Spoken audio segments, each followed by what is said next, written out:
Hermanos, el día de hoy vamos a ver Marcos, capítulo 9, verso 33 al 37. Como saben, no tenemos nada de prisa por terminar Marcos, pero gloria a Dios que ya vamos más de la mitad. Han sido 3 años, 3 años predicando Marcos, gracias a mi Señor. Y yo quiero presentarles el título de la predicación del día de hoy, que es ¿Quién es el mayor? Quizás con el título ya saben qué tema vamos a estar viendo, ¿no? Espero que ustedes sean estudiosos de la palabra, que constantemente, solamente con ver algo del título o los pasajes bíblicos digan, ya ubiqué, ya sé qué es lo que vamos a ver. Vamos a estar viendo algo interesante, pero para aquellos que todavía no tienen tanta pericia con la palabra de Dios, acompáñenme para leer todos juntos Marcos, capítulo 9, verso 33 al 37, y vean lo que dice la palabra de Dios. Para tenerla en nuestras mentes, Marcos capítulo 9, verso 33 al 37, dice así la palabra de Dios: y llegó a Capernaum. Y cuando estuvo en casa, les preguntó: ¿qué disputáis entre vosotros en el camino? Mas ellos callaron, porque en el camino habían disputado entre sí quién había de ser el mayor. Entonces él se sentó y llamó a los 12 y les dijo: si alguno quiere ser el primero, será el postrero de todos y el servidor de todos. Y tomó un niño y lo puso en medio de ellos, y tomándole en sus brazos le dijo: el que recibe en mi nombre un niño como este, me recibe a mí, y el que a mí me recibe, no me recibe a mí, sino al que me envió. Fin de la cita. Para iniciar, hermanos, yo quiero decirles algo. Ya saben que yo veo muchas películas los domingos junto con el pastor Alejandro. Dígame si sí o no. Para Sergio, Brad Pitt es un buen actor. Para Sergio. Brad Pitt es un buen actor. ¿Y qué creen? En su momento, no solamente es un buen actor, en su momento Brad Pitt, así se las pongo, fue catalogado como el hombre más guapo de América. Bueno, América, Estados Unidos, ¿no? En su momento fue el hombre más guapo del cine, el hombre más guapo de América. Les voy a decir una cosa, ya investigando un poco de este actor. Realmente Brad Pitt era muy buen actor, es muy buen actor, pero pasó algo con su carrera. Como también tenía belleza el hombre, lo encasillaron solamente en papeles de hombre guapo. Lo encasillaron mucho, lo encasillaron mucho. Él buscaba tener otros papeles donde a lo mejor no que apacara su físico, sino que lo permitieran actuar de una mejor manera, pero no se los dieron mucho. Aquí quiero llegar. En el año 2004 se estrenó una buena película llamada Troya. Y obviamente Brad Pitt tuvo el papel protagónico, era el guerrero Aquiles. Por cierto, Aquiles sale en la Ilíada, en el libro de Ilíada. El libro de la Ilíada no se ha comprobado que es real. Se cree que hubo realmente una batalla en Troya, pero no se ha comprobado que este hombre Aquiles, y mucho menos porque se supone que también es un semidios, fue real. Pero bueno, Brad Pitt tuvo el papel de Aquiles, el cual no existe. Pero en esa película de Troya, no solamente está Aquiles, hay un montón de personajes. Entre ellos hay un rey que se llama el rey Agamenón. El rey Agamenón. De acuerdo a esta película de Troya, este rey logró juntar a muchas polis, a muchas ciudades, a muchos reinos de Grecia, las unió para pelear contra Troya. Pero ocurre algo muy interesante en esta película. El rey tenía un pleito con Aquiles. El rey Agamenón tenía un pleito con Aquiles. ¿Por qué? Porque cada vez que iba a la batalla, a pesar de que el rey Agamenón lideraba la batalla, daba la cara también, en parte no salía a pelear, pero ahí estaba, daba la batalla, cuando se conseguía la victoria, todo el ejército no ovacionaba al rey, ovacionaba ¿a quién? Al Aquiles, al campeón. Y esto me puso a pensar, ¿por qué el rey envidiaba? Porque se ve en la película que envidiaba al guerrero Aquiles? ¿Por qué lo envidiaba? El rey realmente ya tenía un estatus, era el rey sobre muchas naciones, sobre muchos reyes, tenía una corona que hablaba de su grandeza, tenía oro y tenía un reino muy vasto. Pero entonces, ¿por qué sentía envidia de un guerrero? Porque simplemente después de la batalla lo ovacionaban: Aquiles, Aquiles, Aquiles. ¿Por qué? Bueno, yo les voy a decir por qué. Bueno, no solamente la razón de este hombre, no estoy analizando la película, sino es un ejemplo para analizar el corazón de todos nosotros. ¿Por qué un hombre teniéndolo todo siente envidia de otra persona que a lo mejor lo está superando en cierta área? Porque el corazón humano está deseoso de llamar la atención. Porque el corazón humano constantemente quiere ser el primer lugar en todo.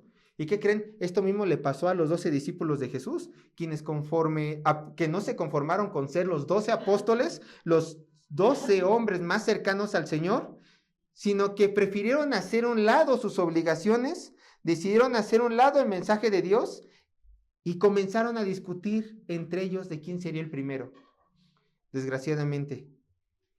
Entonces, ¿qué es lo que vamos a ver el día de hoy? El día de hoy veremos cómo Jesús define al mayor en el reino de los cielos. Veremos cómo Jesús define al mayor en el reino de los cielos. Y les presento el bosquejo. Punto número 1, una discusión sin sentido. Y esto lo vamos a ver del verso 33 al 34. Punto número 1 del bosquejo, una discusión sin sentido. Verso 33 y 34. Punto número 2 del bosquejo, un llamado a la humillación. Punto número 2 del bosquejo, un llamado a la humillación. Verso 35 al 37. Entonces, ahora sí, acompáñame al verso base, que estamos en Marcos, capítulo 9, verso 33. Y vean cómo inicia, ya para entrar al punto número 1, una discusión sin sentido. Vean cómo inicia la palabra de Dios. Dice el texto: y llegó a Capernaum, y cuando estuvo en casa, les preguntó: ¿qué disputáis entre vosotros en el camino? Dice la primera parte del texto: y llegó, ¿a dónde? A Capernaum. El texto es muy claro, Jesús y sus discípulos habían llegado ya de regreso a la ciudad de Capernaum, y ustedes lo recordarán porque cada vez que se menciona Capernaum yo se lo digo.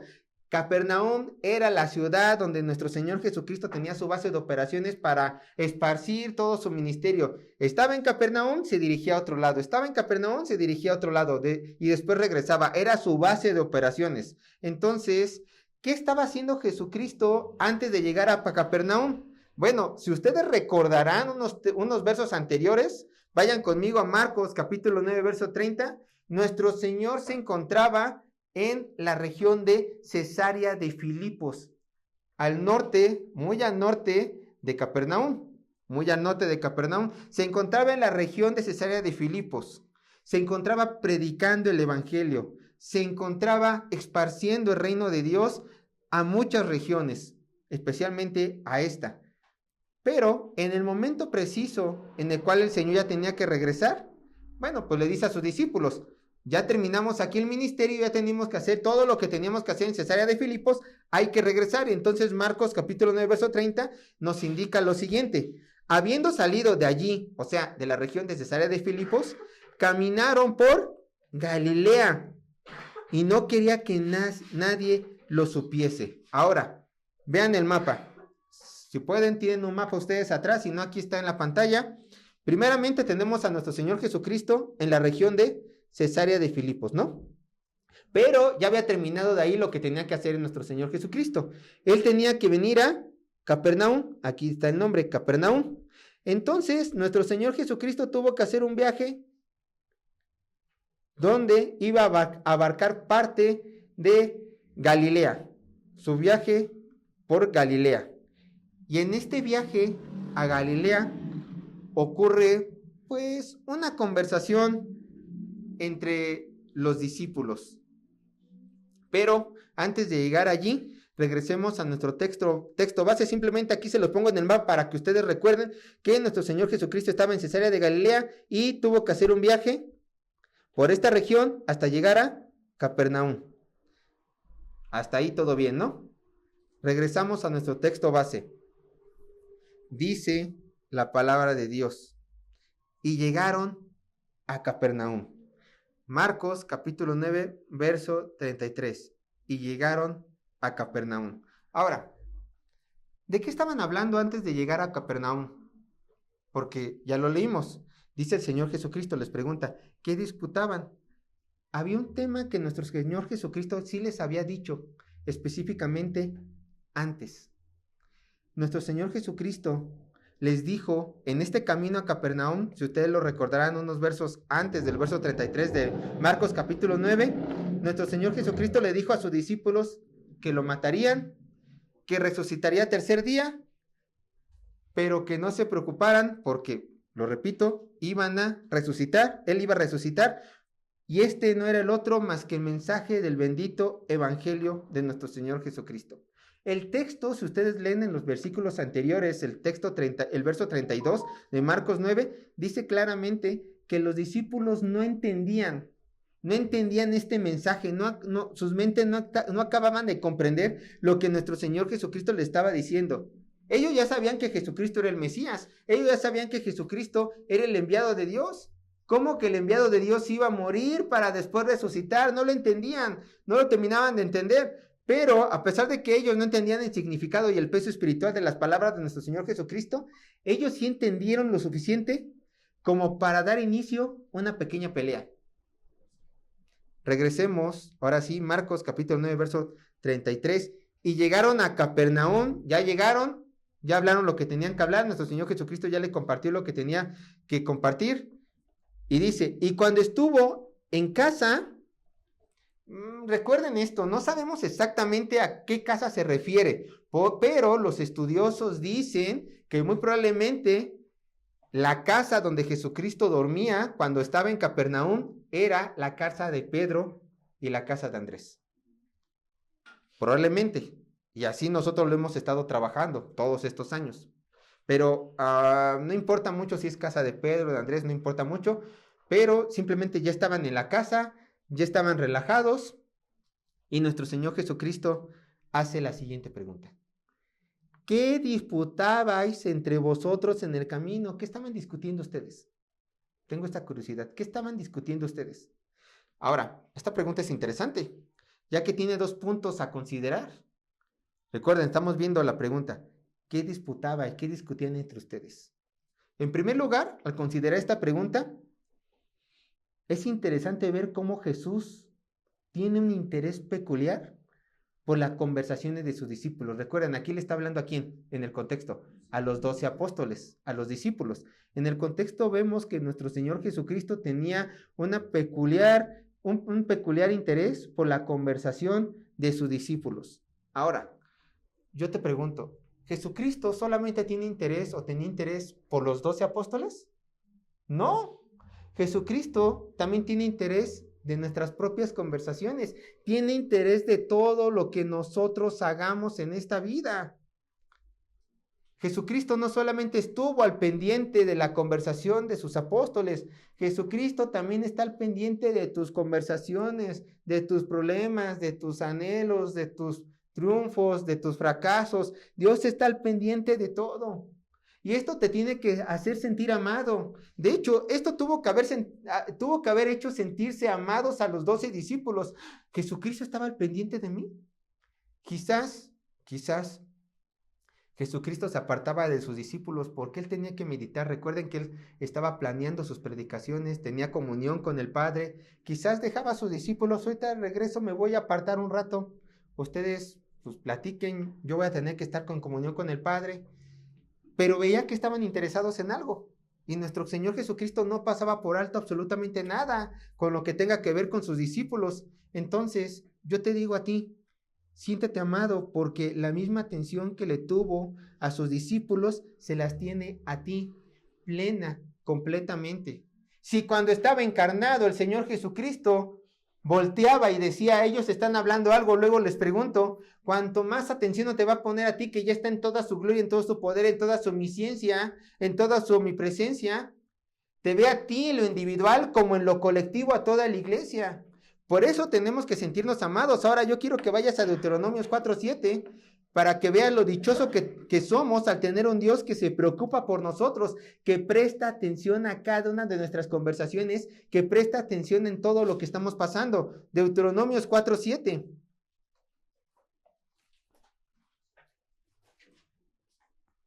Vean lo que dice Deuteronomio 4:7. Porque, ¿qué nación grande hay que tenga dioses, escucha, tan cercanos a ellos como lo está Jehová, nuestro Dios, en todo cuanto le pedimos? Obviamente en el contexto le está hablando al pueblo de Israel, pero eso también es una promesa para la iglesia. El mismo Dios que tenía el pueblo de Israel o que tiene el pueblo de Israel, Yahvé, Jehová, ese mismo Dios que tenemos nosotros. Pero ellos, al no creer en Cristo Jesús, simplemente se quedan como pueblo escogido. Nosotros, a tener a Cristo Jesús, al Espíritu Santo y al Padre, somos más que pueblo escogido. ¿Somos qué? Hijos de Dios. Entonces yo te pregunto, ¿tú conoces a alguien que tenga un Dios tan cercano a ellos como el que tú tienes? Obviamente no, porque no existe. No hay otro Dios fuera de nuestro Dios. Y si aún ellos mismos le rezan al mismísimo Satanás, si aún el inconverso le reza a Satanás, a cualquier demonio, ese demonio no está tan atento en las necesidades de su súbdito como lo está nuestro Dios con todos nosotros que somos sus hijos. La verdad. Nuestro Dios es cercano a nosotros y eso quiero que nunca se te olvide. El Señor presta atención en cada cosa que tú hagas, cada palabra, cada pensamiento. Lo repito, cada anhelo, cada frustración. Ahí está tu Dios. Ahora, está Dios cerca de ti, pero tú estás cerca de tu Dios. Por favor, medita en eso. Yo te la pongo. Medita en eso. Dios está dispuesto a estar cerca de ti en todo momento. ¿Tú estás dispuesto a estar cerca de Dios en cada momento de tu vida? Yo no lo sé. Tú lo sabes, pero espero que sí. Espero, como lo dijo el pastor Alejandro, que constantemente estés buscando comunión con tu Dios. Porque ¿de qué sirve que Él quiera acercarte a ti, pero tú lo rechazas en cada momento de tu vida? Porque no lees las escrituras, no vienes a la iglesia, no oras. Hay un problema y lejos de ir a Él, tratas de solucionarlo con 1000 cosas menos con su presencia. ¿Te das cuenta? Ahora, vayan conmigo a Hebreos capítulo 13, verso 5. Vean las hermosas palabras de nuestro Señor, tan cercano a sus hijos. Por cierto, ¿qué es lo que aleja al Señor de ti? Tu pecado. Tu pecado. Pero si no estás en pecado, si te esfuerzas en vivir en santidad, Hebreos capítulo 13, verso 5 ya está en la pantalla. Vean lo que dice la palabra de Dios. Sean vuestras costumbres sin avaricia, contentos con lo que tenéis ahora, porque Él dijo, el Señor, no te desampararé, ni te dejaré. Se me movió esto. Aquí está. No te desampararé, ni te dejaré. Estas son palabras de nuestro Dios. Obviamente, aquí está hablando de algo económico, pero esto incluye toda la vida cristiana. El Señor jamás nos va a desamparar, el Señor jamás se va a alejar de nosotros, siempre va a estar ahí para ti individualmente. Dios está atento de todo lo que hagas y obviamente Él quiere bendecirte en eso. Ahora, regresemos a nuestro texto base. Marcos capítulo 9, verso 33. Dice así la palabra de Dios. Y llegó a Capernaum, y cuando estuvo en casa les preguntó, ¿qué disputáis entre vosotros en el camino? El segundo aspecto a considerar de aquí, hermanos, de esta pregunta, ¿qué disputáis entre vosotros en el camino? Es que nunca se nos tiene que olvidar, y así lo marca Marcos, Jesús, a pesar de ser el Cristo, Dios encarnado, seguía siendo 100% hombre. 100% hombre. Al ser similar a nosotros en humanidad, obviamente tenía dudas. Obviamente vio que sus discípulos estaban discutiendo por algo. No alcanzó a escuchar. No se acercó por algo. Los dejó. Tenía una duda y dijo, la voy a resolver cuando lleguemos a Capernaum. Siendo Jesucristo 100% hombre, Jesucristo también tenía hambre, también le daba frío, también se cansaba. Es más, hasta le gustaba reunirse con amigos. Ustedes leen los evangelios, Jesucristo se la pasaba de fiesta en fiesta, de fiesta en fiesta. Le encantaba estar con la gente, a nuestro Señor Jesucristo. Le encantaba relacionarse con la gente. Escúchenme. A pesar de que él sabía que lo iban a traicionar. A nuestro Señor Jesucristo le encantaba estar relacionado con la gente a pesar de que él sabía que lo iban a traicionar. Bueno, son cosas, ¿no? Cuando te entregas por completo al Señor, Cuando te entregas por completo a tu prójimo, porque te entregaste al Señor, pasa.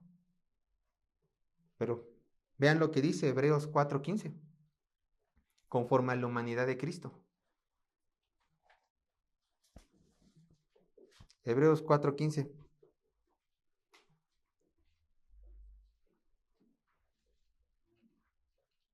Hebreos 4:15. Vean lo que dice.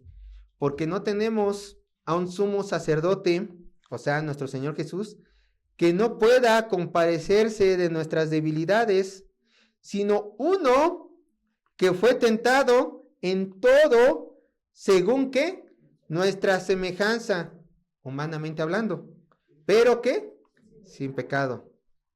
Aquí está la humanidad de Cristo. Aquí está una vez más mostrándonos la palabra de Dios que tenemos un Señor, un sumo sacerdote que se compadece nosotros en cada aspecto de nuestras vidas. ¿Por qué? Porque cuando estuvo en la tierra fue que igual a nosotros, en humanidad, por supuesto, en humanidad. Entonces, cada vez que tenemos una queja, cada vez que tenemos un problema, cada vez que tenemos algo de qué gloriarnos, ahí está nuestro Señor Jesucristo. Soy igual a ti, te entiendo en tus logros, en tus sufrimientos, en cada aspecto de tu vida. Te entiendo en todo. Entonces, si Jesús era 100% hombre, es más que lógico que no lo sabía todo. Y a ver, tú me vas a decir, a ver, si yo entiendo que Jesucristo es 100% hombre, pero recuerda, Sergio, que Jesucristo es 100% Dios. Entonces sí lo sabía todo. A ver, aquí te tengo que responder sí y no. ¿Por qué? ¿Por qué sí y por qué no? Porque Jesucristo era 100% hombre, 100% Dios. Por supuesto que Jesucristo lo sabía todo. Pero Jesucristo era 100% hombre. Entonces, por supuesto que Dios no lo sabía todo. Déjame explicarte. Cuando Jesucristo, en la eternidad pasada, junto con la primera persona de la Trinidad, la tercera persona de la Trinidad, Jesucristo siendo la segunda persona de la Trinidad, en este magnífico consejo de la eternidad pasada, cuando se discutió que el Hijo de Dios iba a venir a la tierra, llegaron a la siguiente conclusión. Segunda persona de la Trinidad, tú vas a humanizarte, vas a encarnarte, pero cuando te encarnes, no vas a usar tu poder, te vas a limitar. ¿Para qué? Para vivir como los hombres. Y la segunda persona de la Trinidad dijo, sí, me voy a limitar. Así quedamos en este bendito consejo de la Trinidad. Entonces, cuando Jesucristo se encarnó, Él solito se limitó para vivir igual a nosotros. De hecho, todas las cosas sobrenaturales que Él hizo fue gracias al Espíritu Santo y al Padre, porque Él se limitó, Él estaba a expensas del Espíritu Santo y del Padre para enseñarnos que se podía vivir con la guía del Espíritu Santo y del Dios Padre. Vean lo que dice Filipenses capítulo 2, versos 6 y 7, que nos da un poco de luz en este misterio. Filipenses capítulo 2, versos 6 y 7.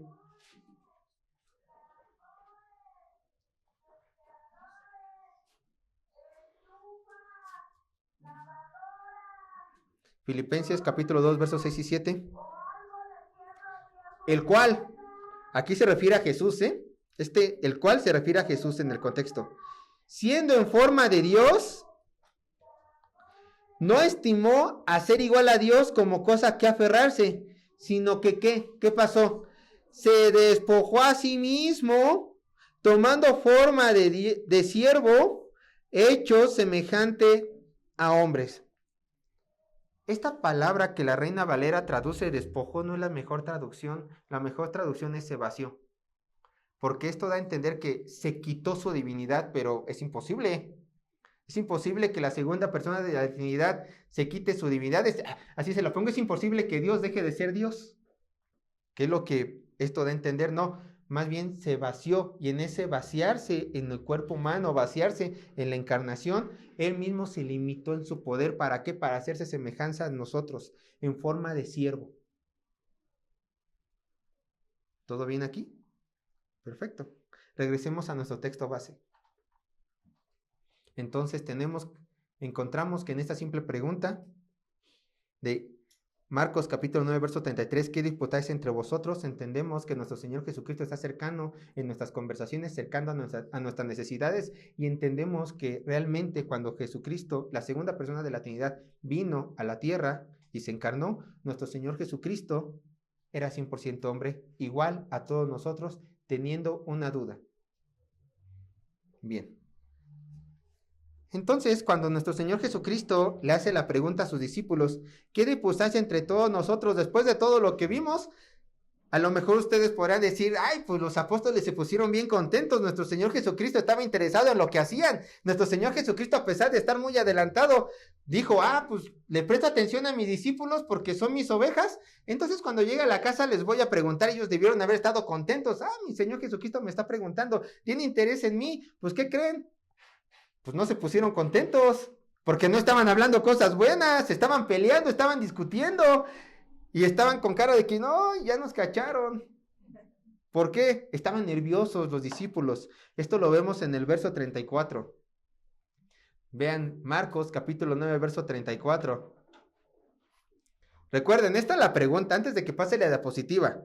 Jesucristo les preguntó, ¿qué disputáis, qué discutían entre ustedes en el camino?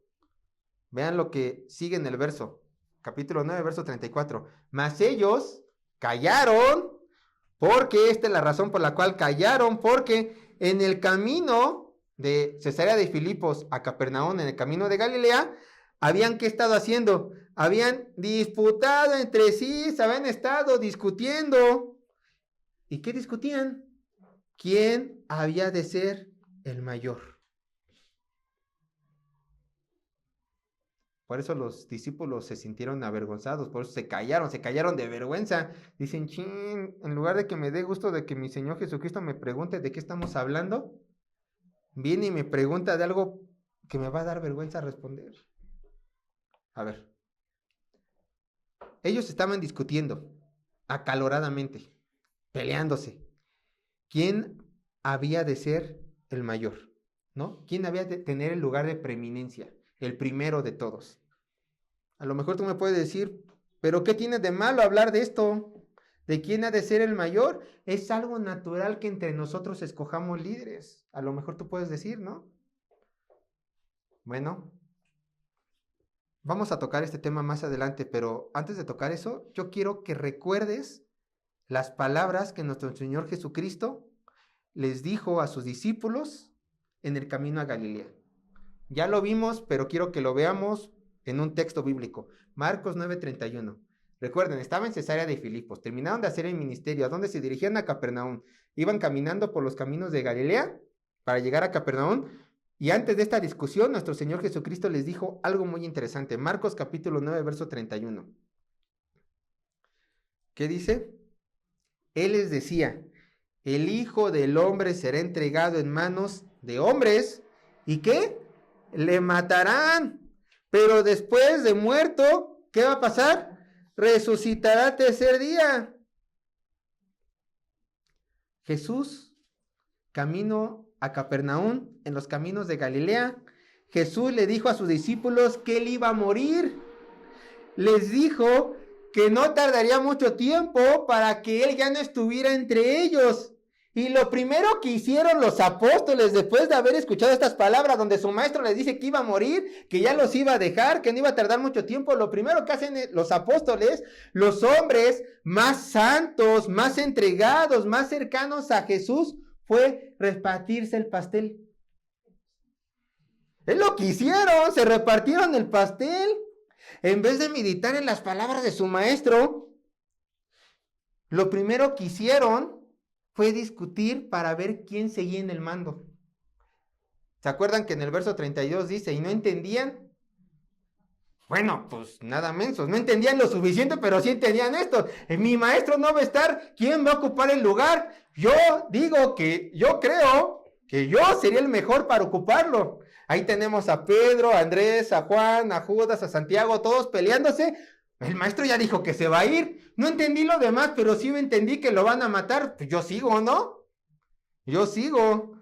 Escúchenme, los apóstoles en esos momentos, cuando estaban discutiendo de quién iba a tener el lugar de preeminencia, quién iba a ser el mayor cuando su maestro no estuviera, en ese momento los apóstoles se convirtieron en los tíos mala copa que en fin de año se andan repartiendo los terrenos y peleando los terrenos de los abuelos cuando ellos todavía están en vida.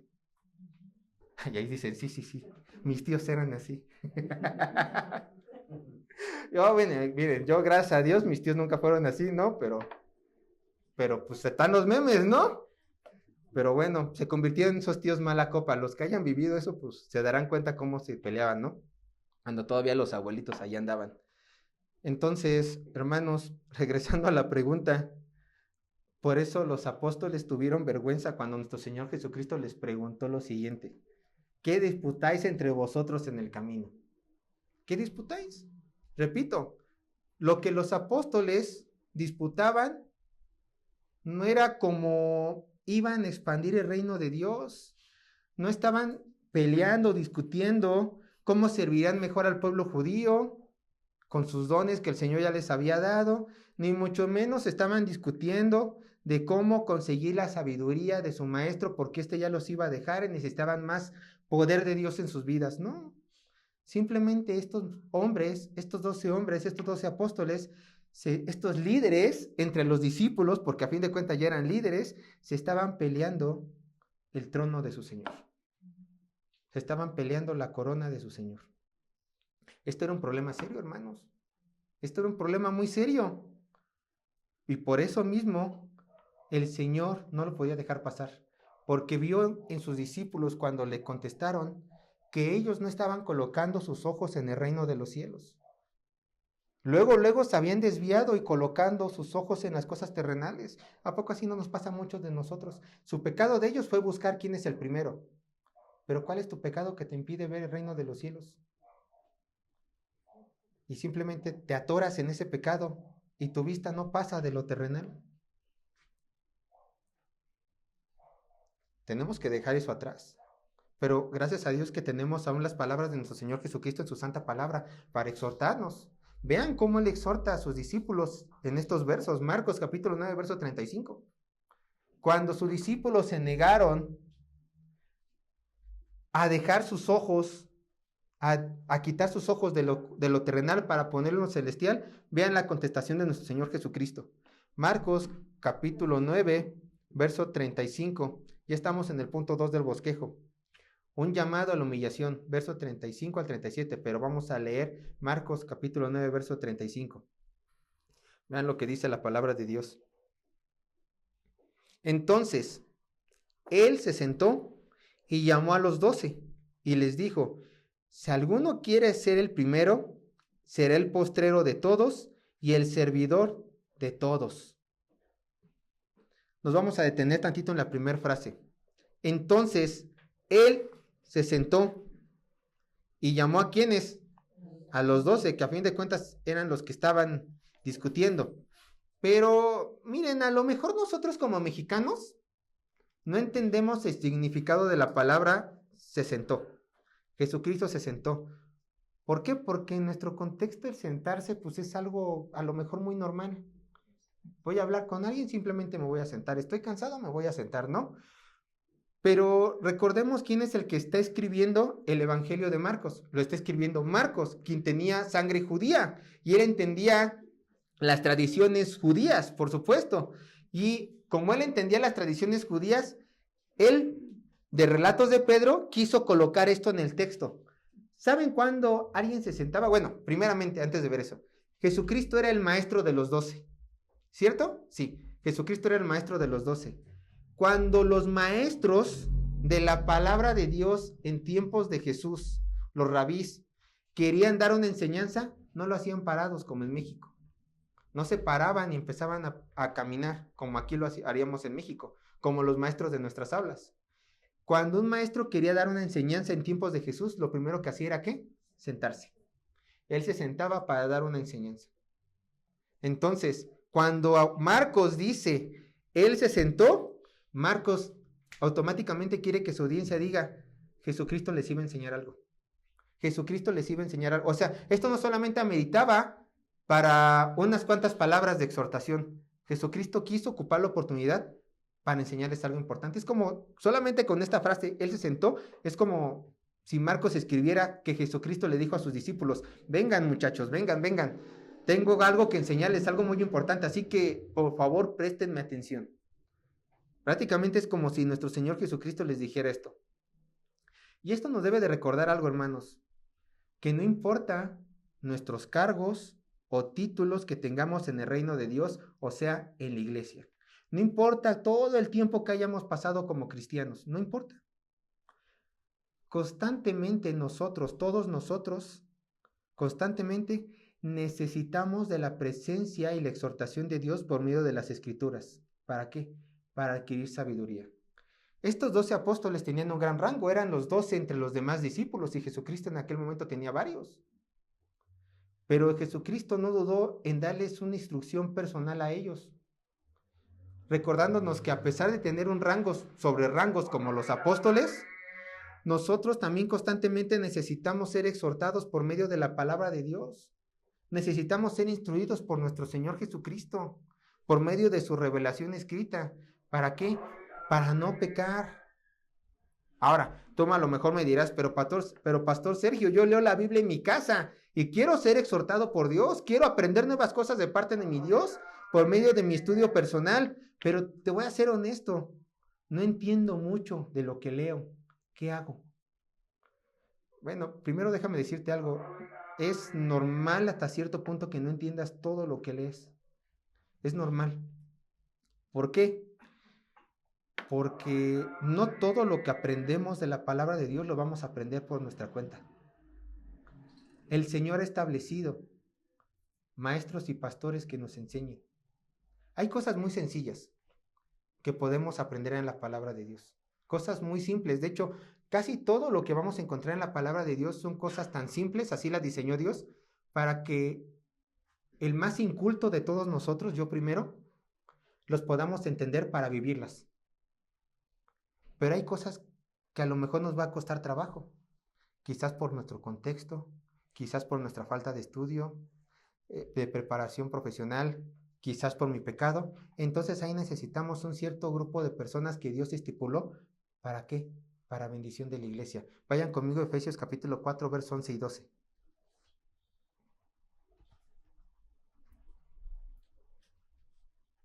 Efesios capítulo 4, versos 11 y 12.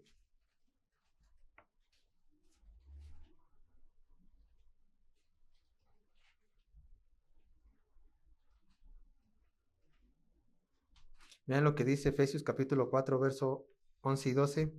Dice el texto, y él mismo, hablando de Dios, constituyó a unos, o sea, Dios es el que coloca estos hombres. Dios es el que le da el ministerio a estos hombres. ¿A unos qué? Apóstoles, a otros profetas, a otros evangelistas, a otros pastores y a otros ¿qué? Maestros, que por lo general este combo viene junto. ¿Hay maestros solos? Sí, pero un pastor a fuerza tiene que ser un maestro. ¿Pero con qué propósito? A fin. Esto nos habla de un propósito. Este es el propósito por el cual el Señor constituyó a unos apóstoles, profetas, evangelistas, pastores y maestros. A fin de perfeccionar a los santos. ¿Para qué? Para la obra del ministerio. También tradúzcase para el servicio de la iglesia. Para la obra de Dios. Para la edificación del cuerpo ¿de qué? De Cristo. Entonces, lo que tú necesitas, si quieres aprender más de la palabra de Dios, si quieres ser exhortado, si quieres ser vivificado, necesitas a los pastores y maestros en tu vida para que ellos te enseñen la palabra de Dios y la voluntad de Dios. Ahora, ¿cómo vas a aprender la palabra de Dios y la voluntad de Dios si no te congregas? Es imposible. No te preocupes, Sergio, yo puedo estudiar solo en mi casa. No es cierto. Llegará un momento donde te estanques, llegará un momento donde malinterpretes la palabra de Dios. Recuerda, los pastores y maestros estamos puestos por Dios para bendición de tu vida, para que tú desarrolles tus dones, para que tú dejes tu pecado por medio de nuestra instrucción y así que tú ayudes a contribuir a la edificación del cuerpo de Cristo. ¿Te das cuenta? Entonces todos necesitamos pastores y maestros. Sergio, Es que tú no tienes tu pastor. Yo sí tengo mi pastor es Alejandro. ¿Y Alejandro, quién es su pastor? Pues soy yo. Por eso necesitamos una pluralidad de ancianos en la iglesia. Porque yo necesito ser instruido. Yo los miércoles le pongo mucha atención a Alejandro porque es el día donde yo me alimento de mi pastor. Y el día donde Alejandro se alimenta de su pastor, ¿qué día cree que es? La mayoría de los domingos. Cuando yo tengo dudas en algo, ¿con quién creen que voy primero? Con mi pastor. Pero también necesito a maestros. A pesar de que el pastor Alejandro es mi pastor y mi maestro, necesito de maestros. ¿Quiénes? Otros predicadores, libros, que me ayuden a seguir creciendo en la palabra de Dios. Y no cometer los errores que los apóstoles cometieron por ignorancia. Y ustedes también necesitan eso. Instrucción de parte de Dios. ¿Por medio de quiénes? De sus pastores y de sus maestros que van a abrir la palabra de Dios para que ustedes aprendan y así puedan contribuir en el ministerio. Sí, pastor, yo te escucho, pero no quiero trabajar en la obra del ministerio, pues tendrás un problema por Cristo. Tendrás un problema con Cristo.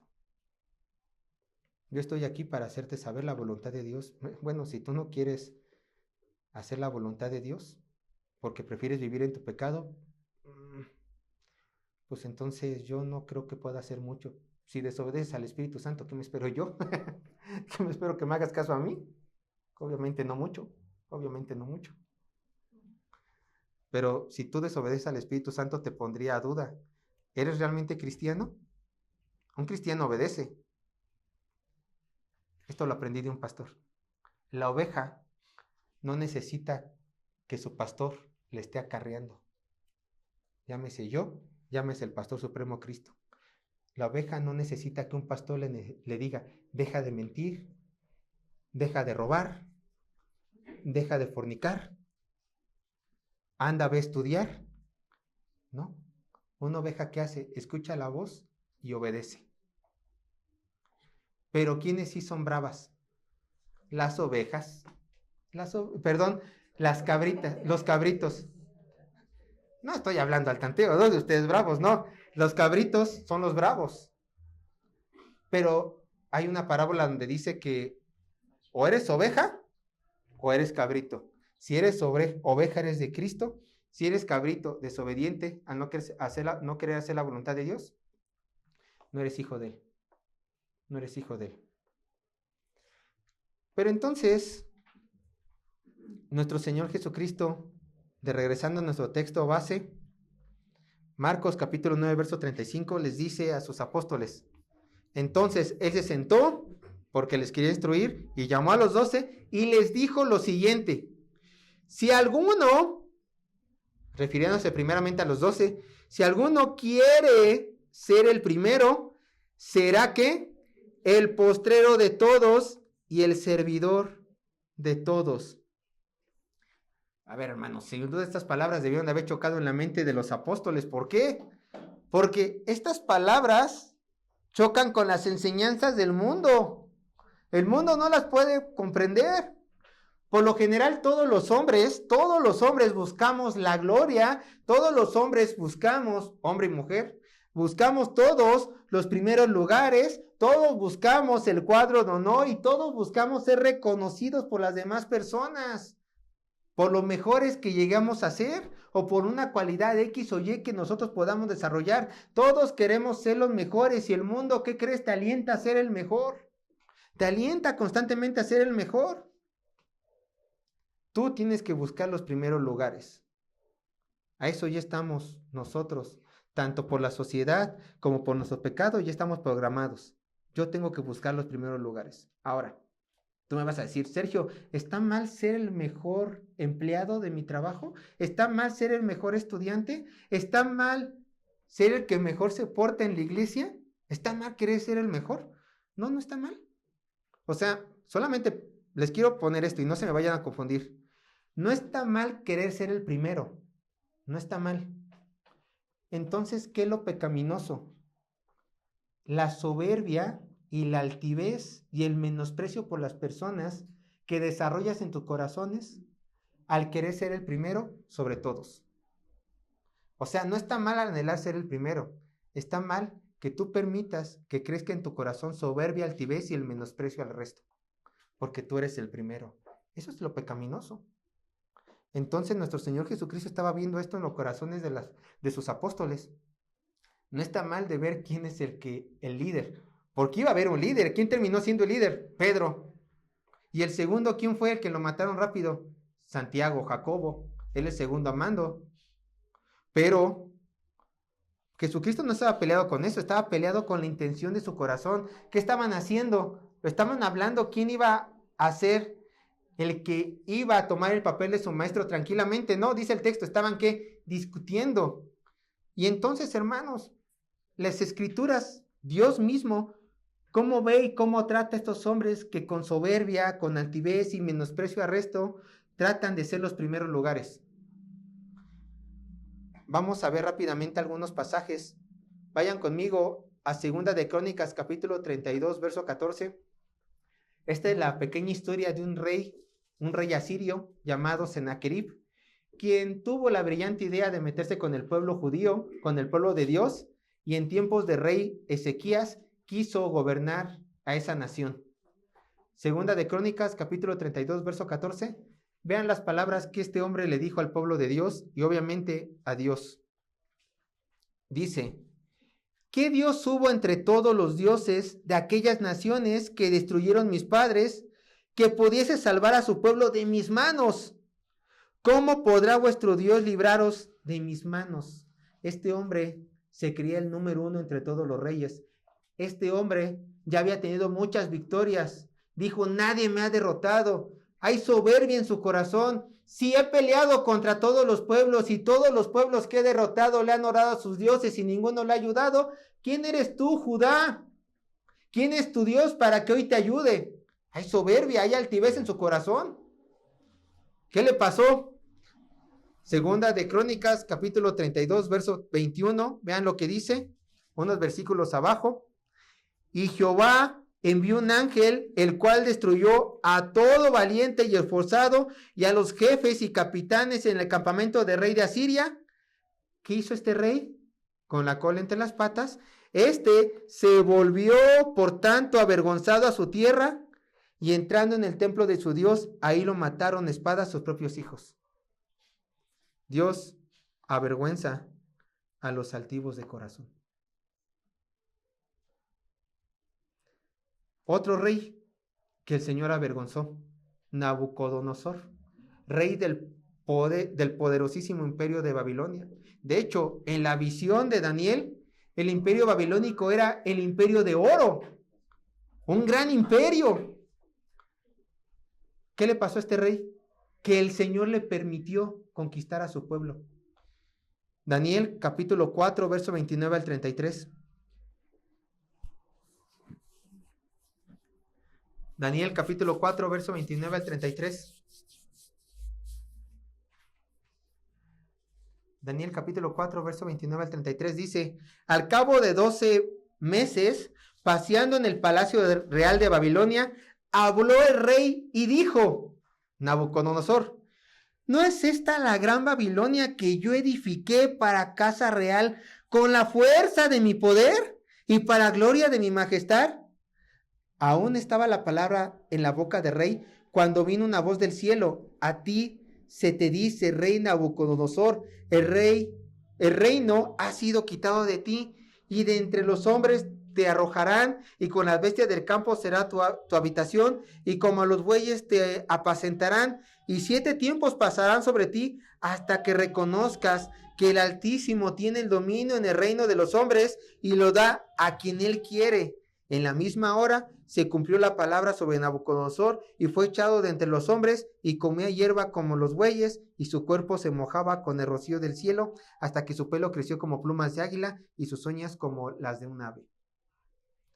Él dijo: yo he edificado este reino, y el Señor dijo: no te equivoques, papi, no te equivoques. El que te ha dado el poder soy yo, y por tu soberbia te voy a humillar. Vayan a Proverbios 16, 18 y veamos las palabras del hombre más sabio de todo el mundo. Proverbios capítulo 16, verso 18. Proverbios capítulo 16, verso 18, dice, antes del quebrantamiento es que la soberbia, y antes de la caída, la altivez de espíritu. Esto era lo que Jesucristo quería combatir en el corazón de sus discípulos, la soberbia y la altivez de espíritu, porque antes del quebrantamiento viene ¿qué? La soberbia, y antes de la caída, el quebrantamiento de espíritu. No está mal buscar los primeros lugares, está mal ser soberbios y altivos de espíritu, creyendo que nosotros por nuestras propias fuerzas nos hemos ganado esos lugares. Está mal creer que con esos primeros lugares nosotros podemos ensoberbecernos sobre las personas y menospreciar a los que son menores que nosotros. Eso es lo que está mal. No está mal que seas el mejor vendedor. Está mal decir, yo por mis propias fuerzas puedo, soy mejor que tú, que no vendes ni siquiera la mitad de lo que yo vendo. No está mal tener ministerios en la iglesia. Está mal creer que con esos ministerios Dios me ama más. Los hermanos trabajan menos. Y que yo soy el único que trabaja dentro de la iglesia, mientras que los demás están de perezosos llenando un asiento. ¿Se dan cuenta? Antes del quebrantamiento es la soberbia, y antes de la caída, la altivez de espíritu. Obviamente nuestro Señor Jesucristo entendía nuestros corazones. Jesucristo entiende los corazones del hombre. Entonces, no solamente les llama la atención, sino que le da la cura de la verdadera soberbia. Vamos a nuestro texto principal, Marcos capítulo 9, verso 35, para ver la cura de la soberbia.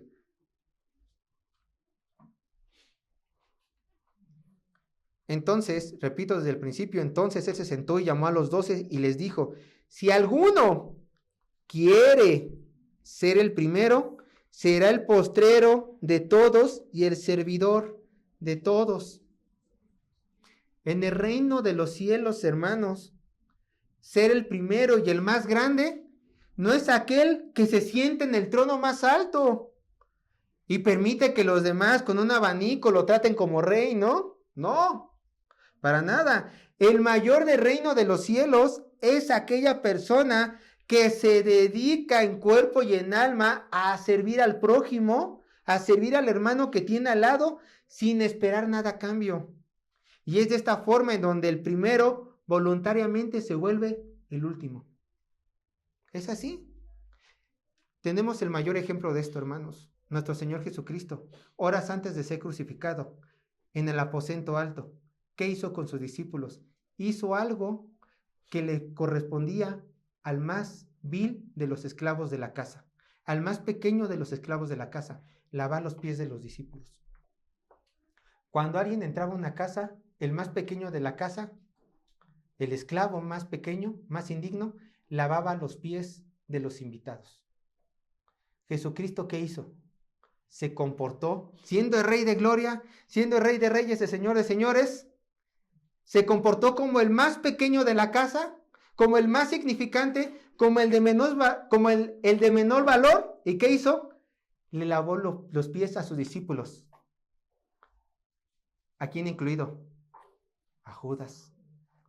Lo repito, ¿Jesucristo sabía que Judas lo iba a traicionar? Sí. Jesucristo, ya lo vimos en predicaciones pasadas, Jesucristo amaba a Judas y lo veía como un amigo. Y sabía que este amigo lo iba a traicionar, lo iba a entregar por 30 monedas de plata. Y aún así Jesucristo, ¿qué hizo? ¿Le guardó rencor? No. Le dijo, a ti no te sirvo. No. ¿Qué hizo?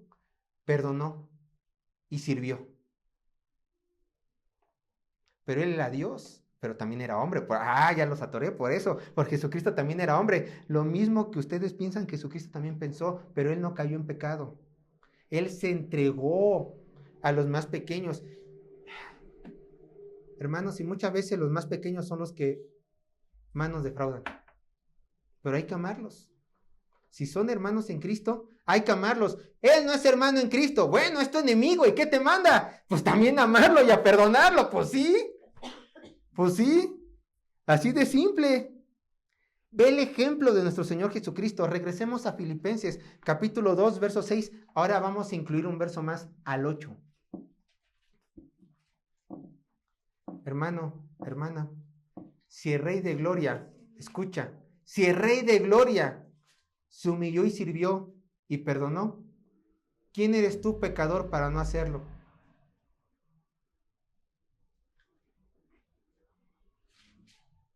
Contéstate.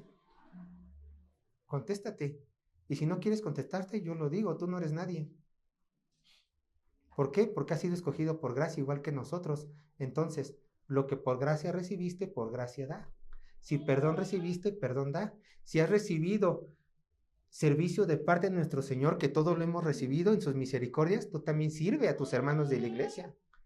Si el Señor nunca se ha vuelto soberbio por todo lo que Él hizo, tú tampoco seas soberbio por todo lo que haces. Filipenses capítulo 2, verso 6 al 8. Ve el ejemplo de nuestro Señor Jesucristo, el cual, siendo en forma de Dios, no estimó al ser igual a Dios como cosa que aferrarse, sino que se despojó a sí mismo, tomando forma de ¿qué? De siervo, de esclavo, hecho semejante a los hombres, el texto que anexamos, y estando en condición de hombre, ¿qué hizo? Se humilló a sí mismo. Esto habla de algo voluntario, voluntariamente se humilló, haciéndose obediente hasta la muerte y muerte de cruz. Voluntariamente nuestro Señor Jesucristo, siendo el primero, se hizo el último, sirviendo a pecadores, viniendo a este mundo a servir a pecadores. ¿Tú quieres ser el primero entre todos tus hermanos? ¿Tú quieres ser el más grande entre todos nosotros? Bien, está bien. Pues vive la luz de la enseñanza de Jesucristo y vive sirviéndonos a todos nosotros, siendo el más pequeño de todos nosotros. Esto es lo que yo quiero alcanzar y Alejandro también quiere alcanzar. Nosotros queremos ser los mayores, dando el ejemplo de servirles a todos ustedes en todo lo que podamos. Imperfecto, claro, porque somos imperfectos, sus pastores son imperfectos. Pero este es el estándar que Dios nos manda a nosotros, pero también se los manda a ustedes. Es la verdad. Hoy ando de cinéfilo. ¿Han visto la película Harry Potter, la primera? Es como la de Mi Pobre Angelito. Toda la Navidad pasa la piedra filosofal, toda la Navidad. Les voy a contar algo que pasó en esta película y me llamó mucho la atención. En esta película, obviamente, el personaje principal es Harry Potter. Hay varios personajes. Sale un hombre que se llama Albus Dumbledore, que es el director de Hogwarts, ¿no? Del instituto donde estudia Harry. Pero en la película 1 hay una piedra que se le llama la piedra filosofal que tiene el poder, aparentemente, ¿se acuerdan? Entonces, su imaginario, no se la vayan a creer, la piedra filosofal tiene el poder de alargar la vida de aquel que lo ocupe. Entonces, Voldemort, que es el malo, quiere la piedra filosofal, pero Dumbledore, que es el director, la escondió. Él la esconde en un espejo llamado el espejo de Oesed. Bueno, en español así se tradujo, el espejo de Oesed. Es un espejo mágico que tiene la cualidad de lo siguiente, cito, mostrar el deseo más profundo y desesperado del corazón de quien se mira en él. O sea, si tú vas a ese espejo y te reflejas en él, ese espejo refleja lo que más quiere tu corazón. El deseo más profundo y desesperado que hay en tu corazón. Bueno, no les voy a platicar toda la película, solamente esto que me importa. Dumbledore, al tener la piedra filosofal, escondió la piedra dentro del espejo, pero hizo este hechizo. En su hechizo dice, y así se lo explica a Harry Potter, yo escondí la piedra filosofal en este espejo, pero solamente el espejo se la daría a aquella persona que quiera la piedra sin el deseo de usarla. El espejo le va a dar la piedra filosofal a la persona quien quiera la piedra, pero sin el deseo de usarla. Dumbledore la quería para él mismo. Todos querían esa piedra para usarlos en ellos y alargar su vida. Pero Harry Potter quería la piedra, pero no para él mismo, porque la quería proteger. La quería alejar de Dumbledore. Algo más glorioso hizo nuestro Señor con esto. Él colocó el primer lugar para aquella persona dentro del pueblo de Dios que quiera ser el primero, pero sin tener el privilegio de ser el primero, sino ser el último y servir a todos. En la sencillez está lo glorioso. Tú quieres ser el primero, perfecto, sé el último. ¿Cómo? Así de simple. El primero siempre quiere ser alabado, pero el que quiera ser el primero no va a querer ser alabado, va a querer ser humillado y va a servir a todos. Pero si sirvo a todos, ¿me pueden humillar? Por eso lo haces con amor, por eso lo haces voluntariamente, como Cristo, Filipenses 2, capítulo 6 al 8. Por eso tú solito te vas a entregar y yo en su debido tiempo te voy a coronar como el primero de todos. Pero mientras tienes que actuar y servir y vivir como el siervo de todos. ¿Se dan cuenta? A nuestro Señor Dios le encanta hacer este tipo de cosas. Esconder los primeros lugares en los últimos. Pero si buscas desesperadamente en soberbia el primer lugar, serás el último en el reino de Dios. Si quieres ser el último sirviendo a los demás, serás el primero en el reino de Dios. Son paradojas, hermanos. Pero así el Señor decidió. Hermanos, por favor, denme 10 minutos más, ya para terminar.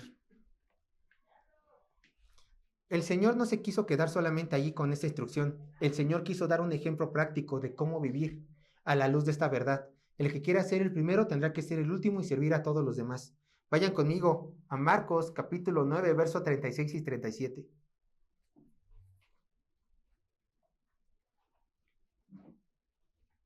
Marcos capítulo 9, verso 36 y 37. Vean lo que dice la palabra de Dios. Ya son los últimos 2 versículos.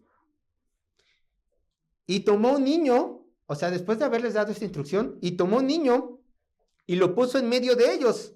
Y tomándole en sus brazos, le dijo: el que recibe en mi nombre un niño como este, me recibe a mí. Y el que a mí me recibe, no me recibe a mí, sino al que me envió. Ahora, miren, muchos, y quiero darles un tip para estudio bíblico. No todo lo que está en el texto es importante para el tema del texto. Mucha gente se pierde y tomó un niño y dicen, ¿quién es el niño? Y estudian horas, ¿quién es el niño? Pero ¿el texto dice quién es el niño? No. Entonces, por más que estudies, nunca vas a saber quién es este niño. Entonces, es tiempo perdido estudiar tratando de ver quién es este niño. Lo que importa es el ejemplo que Dios da con este niño. Muchos han dicho, este niño es una persona aquí que estaba en esa casa de Pedro, es el hijo de Pedro, pero no lo sabemos. Entonces, quitemos la atención de quién era el niño. Simplemente Jesucristo agarró un niño que estaba en la casa, lo tomó en brazos y quiso dar una enseñanza. ¿Y cuál era esta enseñanza? Dice, el que reciba en mi nombre a un niño como este, me recibe a mí. Y el que a mí me recibe a mí, no me recibe a mí, sino el que me envió.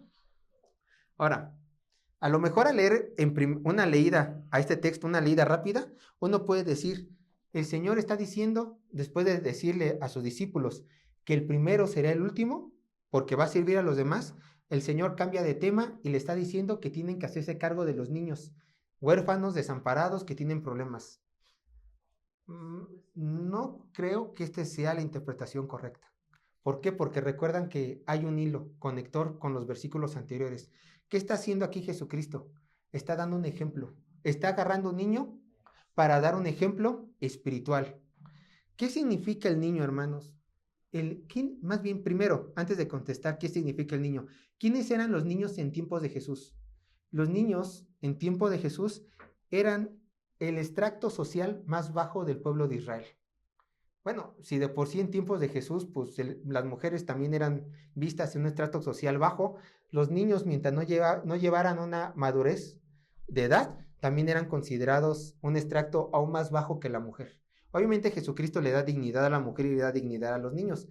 Entonces, teniendo entendido que el extracto más bajo de la sociedad, los más necesitados eran los niños, Jesucristo quiso dar la enseñanza espiritual que si el que quiera ser el primero en el reino de Dios, necesita servir a lo más vil y lo más menospreciado de la sociedad, dentro del pueblo de Dios, a los más necesitados. ¿Dónde tenemos que enfocar nuestra ayuda, nuestro servicio dentro de la iglesia? Sí, está bien, a todos, nosotros, si tú quieres ser el mayor en el reino de Dios y el mayor dentro aquí en la iglesia, tienes que ayudar y amar a todos desinteresadamente, aunque... Lo digo, aunque muchas veces nos hieran, porque somos pecadores, aunque muchas veces tiramos a ti porque somos pecadores, pero tenemos que prestar peculiar atención a aquellas personas más necesitadas, a aquellas personas que nosotros veamos con problemas, a los más pequeños de la fe. A eso tenemos que prestarle una atención especial. ¿Por qué? Porque entonces, si ayudamos a los más pequeños en la fe, a los más inmaduros, que por lo general los más inmaduros son los que más nos golpean, más nos humillan, cuando tratamos de ayudarlos, entonces dice el Señor que a recibir ese niño y ayudarlo, al más pequeño de la fe, al más pequeño de los hermanos, estás ayudando y recibiendo a Jesucristo. Y no solamente a Él, sino que estás ayudando y recibiendo a aquel que lo envió, a nuestro Señor y Padre Celestial. Eso es lo que está haciendo nuestro Señor Jesucristo. Entonces tú te preguntarás, bueno, Sergio, yo quiero ser el primero. Bien haces. De hecho, yo te animo a que quieras ser el primero, porque siendo el primero, serás el último y nos vas a servir a todos nosotros. Y no creas, no eres el único. Yo también quiero ser el primero, como Alejandro también quiere ser el primero. Yo quiero humillarme y servirles a todos ustedes. Bien haces. ¿Cuál es mi recompensa, Sergio? ¿Cuál es mi recompensa? Yo me acuerdo de un versículo, y lo vamos a ver más adelante, donde Pedro le preguntó a Jesucristo, ¿y qué recompensa tendré yo de seguirte? Yo te quiero decir de los beneficios que tendrás por ser humilde, por humillarte y por seguir a Jesucristo en obediencia en este mandato. Ve conmigo Isaías 57:15. Y vamos a ver 3 versículos donde veremos nuestra recompensa. Por favor, ya no los busquen, véanlos en la pantalla. Isaías capítulo 57, verso 15, vean lo que dice la palabra de Dios. Porque así dijo el Altísimo y Sublime, el que habita, esto es importante, el que habita en la eternidad y cuyo nombre es el Santo, dice, yo habito en las alturas, otra vez dice habito, y en la santidad, y también habita, y con el quebrantado y humilde de espíritu, para hacer vivir el espíritu de los humildes y para edificar el corazón de los quebrantados. Tú, para humillarte y ser el último de todos nosotros, necesitas un corazón humilde, pero no te preocupes, porque el Señor que habita en la eternidad, el Señor que habita en las alturas y en la santidad, si tú eres humilde, también habita ¿en dónde? En ti. Ahí está tu recompensa. Tú eres portador de Cristo, si eres humilde y buscas servir a tus prójimos, a tus hermanos, a los más necesitados. Segundo texto, Santiago 4:6. Pero Él da mayor gracia. Por esto dice, Dios resiste a los soberbios y da gracia ¿a quiénes? A los humildes. ¿Quieres recibir mayor gracia de Dios en tus momentos de aflicción y necesidad? Sé humilde, porque Él ¿qué? Él resiste, aleja a los soberbios, pero a los humildes ¿qué? Da gracia. ¿Cuándo vas a necesitar tu gracia? Yo no lo sé, pero espero que en el momento que la necesite tenga la mayor cantidad de gracia posible, ¿no? Para que Dios me ayude en medio de mis necesidades. Si tú buscas servir a tu prójimo, a todos nosotros dentro de la iglesia, Dios te va a dar esa gracia para soportar todo lo que tengas que soportar a lo largo de tu vida. Tercer texto, Hechos capítulo 20, verso 35. En todo os he enseñado que trabajando así, se debe ayudar a los necesitados. Y recordando las palabras del Señor Jesús que dijo, más bienaventurado es dar que recibir. Dice el Señor, es mejor dar que recibir. Bienaventurado, feliz, dichoso en gran manera, sumamente feliz será aquella persona que da antes de recibir.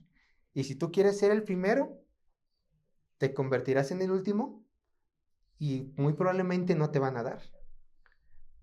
A ti te tocará ¿qué? Dar. Lo repito, no te va a tocar recibir. Mejor así se entiende más. Si tú quieres ser el primero para ser el último, no te va a tocar recibir, sino te va a tocar ¿qué? Dar. Ay, pastor, es muy fácil dar económicamente, pero eso no es tan difícil a veces, dependiendo de tu pecado. Si amas el dinero, obviamente te vas a desgarrar las vestiduras, pero muchas veces lo más difícil es entregarte a ti mismo. Pastor, si me entrego a mis hermanos, ellos quizás no se entreguen con la misma dedicación a mí. Tengo miedo. Tú no te preocupes por ellos. Tú obedece al Señor. Tú obedece al Señor y entrégate a tus hermanos. Porque la recompensa no te la vamos a dar nosotros, ¿entiende eso? La recompensa, ¿quién te la va a dar? Tu Dios. Tu Dios. Así que, como Cristo se entregó a todos nosotros, así tú también entrégate a todos nosotros. Como muchos de nosotros nos entregamos a todos ustedes. Por amor. Por amor. No digo esto para que ustedes digan, el pastor constantemente dice que se entrega. No, lo digo porque quiero que ustedes se sientan amados. Como dijo Alejandro, quiero que ustedes en su momento de necesidad vengan a nosotros, después de haber ido con Cristo, por supuesto. Para que ustedes se sientan, salud, para que ustedes en cualquier momento de sus vidas sepan que ahí vamos a estar con ustedes, si el Señor lo permite. Si el Señor lo permite. Conclusión, hermanos. Hay que darle gracias a Dios de que tengamos estos pasajes en las Escrituras, de donde vemos que tenemos que dejar atrás nuestra soberbia para entregarnos en servicio al resto de los hermanos en Cristo que tenemos aquí en la iglesia. Tenemos que darle gracias a Dios por ver los beneficios que vamos a tener al ser humildes y al seguir y querer seguir hacer la voluntad del Señor. Entonces, hermano, te animo, busca ser el primero entre todos nosotros.